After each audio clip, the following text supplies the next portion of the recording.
Hello, this is doctor Gopakumar, consultant psychologist. ഇന്ന് നമ്മൾ discuss ചെയ്യാൻ പോകുന്ന വിഷയം പ്രീ മെറൈറ്റൽ കൗൺസിലിങ്ങിന്റെ ആവശ്യകത ഉണ്ടോ എന്നുള്ളതാണ്. അതായത് എന്താണ് ഈ പ്രീ മെറൈറ്റൽ കൗൺസിലിംഗ്? അതായത് ഒരു മെയിൽ ആൻഡ് ഫീമെയിൽ ഒരു ലൈഫ് തുടങ്ങുന്നതിന് മുമ്പേ, ഹസ്ബൻഡ് ആൻഡ് വൈഫായിട്ട് തുടങ്ങുന്നതിന് മുമ്പേ ചില കാര്യങ്ങൾ നമ്മൾ ഒന്ന് മനസ്സിലാക്കുക എന്നുള്ളതാണ്.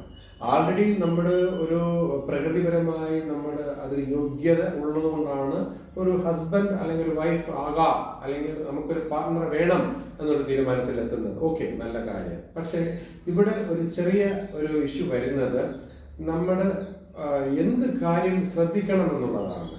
അതെങ്ങനെ ശ്രദ്ധിക്കണം നിർബന്ധമുണ്ടോ എന്നുള്ളതാണ്, അല്ലേ? അതായത് ഇപ്പോൾ നമ്മൾ ജീവിക്കുന്ന ഒരു സൊസൈറ്റി അല്ലെങ്കിൽ ഇപ്പോഴത്തെ ഒരു കൾച്ചർ എന്ന് പറയുന്നത് എല്ലാം ഈസിലി അവൈലബിൾ ആണ് എന്നുള്ളതാണ്. അതായത് നമുക്കൊരു ആഹാരം വേണമെന്നുണ്ടെങ്കിൽ നമ്മൾ എന്ത് ചെയ്യുന്നു? നമ്മൾ ഉടനെ ഒരു മൊബൈൽ എടുക്കുന്നു, ഒരു ഓൺലൈനിൽ ഒരു ഹോട്ടൽ കണ്ടുപിടിക്കുന്നു, അവർക്ക് ഒരു ഹോം ഡെലിവറി കാണും. നമ്മൾ പെട്ടെന്ന് വീട്ടിൽ നിന്ന് നമുക്ക് ഫുഡ് വരുത്താൻ സാധിക്കും. ഒരു എക്സാമ്പിളാണ്. ഇതേപോലെ പല കാര്യങ്ങളും പെട്ടെന്ന് ഇമ്മീഡിയറ്റ്ലി നമുക്ക് കാര്യങ്ങൾ നമ്മളെ അടുത്ത് വരാനുള്ള സാധ്യത വളരെ കൂടുതലായിരിക്കുന്നു. അങ്ങനെ വരുമ്പോൾ നമുക്ക് ഈ കാത്തിരിപ്പ് അവിടെ നഷ്ടപ്പെടുന്നു. നമ്മൾ വെയിറ്റ് ചെയ്യുന്നില്ല എന്നുള്ളതാണ്. നമുക്ക് അങ്ങനെ വരുമ്പോൾ നമ്മുടെ ശരീരവും മനസ്സും ക്യാരക്ടറും എല്ലാം ചെറിയ ഒരു എടുത്തുചാട്ടത്തിലോട്ട് പോകുന്നുണ്ട്. പെട്ടെന്ന് ഉള്ള ഒരു തീരുമാനം, വിത്തൗട്ട് തിങ്കിങ്, ഇമ്പൾസിവിറ്റി. അതായത് ഇമ്പൾസിവിറ്റി എന്താണ്? ഇമ്പൾസിവിറ്റി എന്ന് പറഞ്ഞാൽ നമ്മുടെ ഒന്നിനെ കുറിച്ചും ആലോചിക്കാതെ പെട്ടെന്നൊരു തീരുമാനത്തിലോട്ട് എത്തുന്നു എന്നുള്ളതാണ്. അതിന് കാരണങ്ങൾ പലതാണ്. അതെ, നമ്മളിപ്പോൾ മൊബൈലിനെയോ ഇന്റർനെറ്റിനെയോ വാട്സാപ്പിനെയോ ഒന്നും നമ്മൾ കുറ്റമായിട്ട് പറയുന്നില്ല. നമ്മൾ ഇത് വെച്ച് കാര്യങ്ങൾ മുന്നോട്ട് കൊണ്ടുപോകുമ്പോൾ നമുക്ക് ഒരു ക്ഷമാപൂർവമായി കാര്യങ്ങൾ ചെയ്യാൻ പറ്റാത്തൊരവസ്ഥയിലൂടെ കാര്യങ്ങൾ മുന്നോട്ട് പോകുന്നു. നമ്മളൊരു മൊബൈൽ ഒരു സംഭവം നമ്മൾ നോക്കിക്കൊണ്ടിരിക്കുകയാണ്. പെട്ടെന്ന് ഒരാൾ നമ്മുടെ സൈഡിൽ കൂടെ പാസ് ചെയ്ത് ഹായ് എന്ന് പറഞ്ഞു. നമ്മൾ അയാളെ മുഖത്ത് നോക്കാതെ തന്നെ നമ്മളെന്ത് ഹായ് എന്ന് പറഞ്ഞ് വെറുതെ നമ്മൾ പോവുകയാണ്. കാരണം വെച്ചാൽ നമ്മളിവിടെ ശ്രദ്ധിച്ചുകൊണ്ടിരിക്കുകയാണ്. അപ്പൊ അത് അയാൾക്ക് 2-3 പ്രാവശ്യം അങ്ങോട്ട് ഇങ്ങോട്ട് നോക്കിയൊന്നും ചെയ്യാൻ പറ്റാത്തൊരവസ്ഥ, അല്ലേ?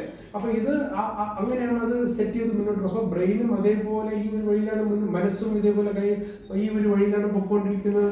അപ്പൊ അങ്ങനെ വരുമ്പോൾ ഒരു ഹസ്ബൻഡ് ആൻഡ് വൈഫായിട്ട് ജീവിക്കുമ്പോൾ പെട്ടെന്ന് വരുന്ന ഇഷ്യൂസിനെ അവര് ഒരു നിദാനമായിട്ട് ഡിപ്ലോമാറ്റിക്കലി ബാലൻസ് ചെയ്ത് കൈകാര്യം ചെയ്തില്ല എന്ന് വെച്ചാൽ അവർ പെട്ടെന്ന് എടുത്തു ചാടും. അവർ പെട്ടെന്ന് തീരുമാനത്തിലോട്ട് പോകും എന്നുള്ളത്. അപ്പൊ ഇങ്ങനെ കുറേ കാര്യങ്ങൾ നമുക്ക് നമ്മുടെ പുതിയ ജനറേഷനോട്, അവരൊന്നും പുതിയ ജനറേഷൻ ഒന്നും പറയാനേ പാടില്ല.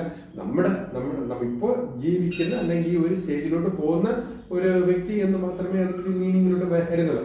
അവർക്ക് കുറേ കാര്യങ്ങൾ നമ്മൾ സ്നേഹപൂർവ്വം ചില ഐഡിയാസ് നമ്മൾ കൊടുക്കുന്നത് വളരെ അർജന്റാണ്. എന്താണ് എമോഷൻ, എന്താണ് ലവ്, എന്താണ് റൊമാൻസ്, എന്താണ് സെക്സ്, ഇതിൻ്റെയൊക്കെ ആ ഒരു പ്രാധാന്യത്തെ കുറിച്ച് അല്ലെങ്കിൽ ഇമ്പോർട്ടൻസിനെ കുറിച്ച് നമ്മൾ അവർക്ക് ഒരു അഭിപ്രായമായിട്ട് ഇതെല്ലാം കൊടുക്കുന്നുണ്ട് ഇതില്ല. ഇതൊന്നും ഒരു ഗൈഡൻസ് ആയിട്ടോ ഇതൊരു ഇൻസ്ട്രക്ഷൻ ആയിട്ടോ അങ്ങനെയല്ല മീൻ ചെയ്യുന്നത്.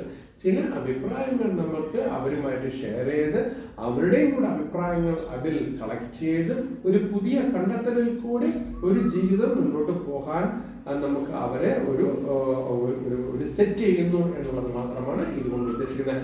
അങ്ങനെ നമ്മൾ ആ ഒരു സിറ്റുവേഷൻ ഇപ്പോൾ നിലനിൽക്കുന്നത് കൊണ്ട് തീർച്ചയായിട്ടും നമുക്ക് ഒരു വിവാഹത്തിന് മുമ്പേ നമുക്ക് ഒരു പ്രിപ്പറേഷൻ ചെയ്യുന്നത് കൊണ്ട്, അല്ലെങ്കിൽ നമ്മളൊന്ന് കറക്റ്റ് ആവുന്നുണ്ട്, അല്ലെങ്കിൽ നമ്മളൊന്ന് ചെറിയ രീതിയിൽ മനസ്സുകൊണ്ടും ശരീരം കൊണ്ടും എമോഷൻ കൊണ്ടും ഒക്കെ നമ്മളൊന്ന് തയ്യാറാകുന്നുണ്ട്, തെറ്റില്ല എന്നുള്ളതാണ്. അതിന് തീർച്ചയായിട്ടും ഒരു പ്രീമെറിറ്റൽ ഒരു കൗൺസിലിംഗ് നമുക്ക് എടുക്കുന്നുണ്ട്, യാതൊരു തെറ്റുമില്ല. അവരവരുടെ കൾച്ചർ അനുസരിച്ച് അവരവർ ചെയ്യുന്നുണ്ട്, യാതൊരു തെറ്റുമില്ല. അത് ആ രീതിയിൽ കാര്യങ്ങൾ മുന്നോട്ട് പോയാൽ വളരെ നന്നായിട്ട് നമുക്കൊരു കുടുംബജീവിതം മുന്നോട്ട് കൊണ്ടുപോകാൻ സാധിക്കും എന്നുള്ളതാണ്. Thank you very much.